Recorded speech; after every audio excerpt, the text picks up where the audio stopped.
اور اس کے وسائل سے مستفید ہونا چاہتے ہیں. ہمارے سر ایک بڑے لیڈر نے کہا تھا کہ بلوچستان کی مثال ایک حسین دوشیزہ کی ہے. بلوچستان کی مثال ایک حسین اور خوبصورت دوشیزہ کی ہے اور ہر ایک یہ رشتہ حاصل کرنے کے لیے بےتاب نظر آتا ہے. مختصر یہ کہ جناب چیئرمین، یہ ایک تلخ حقیقت ہے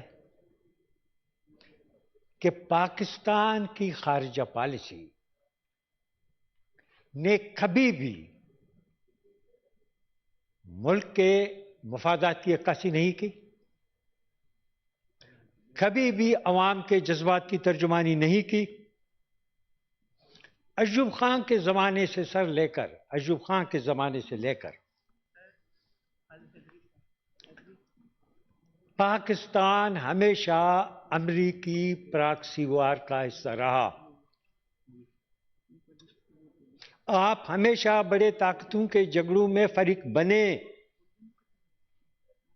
جب آپ خطے میں دوسروں کے مفادات کو نقصان پہنچاتے ہیں تو کیا وہ آپ کے لیے پھول بھیج دیں گے؟ بالکل سر. آخری بات میں جناب چیئرمین یہ کہنا چاہتا ہوں کہ ملک میں امن لانے کے لیے ضروری ہے کہ ہمسایہ ممالک کے ساتھ خوشگوار تعلقات قائم کی جائیں. خوش ہمسائیگی کو آپ فروغ دیں.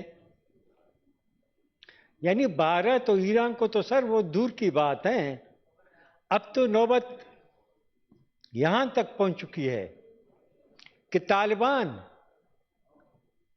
جن کی آپ ہمیشہ مدد کرتے رہے، آج سب سے زیادہ یہ آپ سے ناراض ہیں. یہ خارجہ پالیسی، میں دہراتا ہوں، پاکستان کے عوام کی جذبات کی ترجمانی نہیں کرتا. یہ ضیاء الحق اور مشرف کی خارجہ پالیسی کا تسلسل ہے. اس پہ نظر ثانی کریں، ایک ایسا خارجی پالیسی بنائیں جو عوام کے جذبات کی ترجمانی کرے. Thank you sir. Honourable senator حاجی ہدایت اللہ. شکریہ.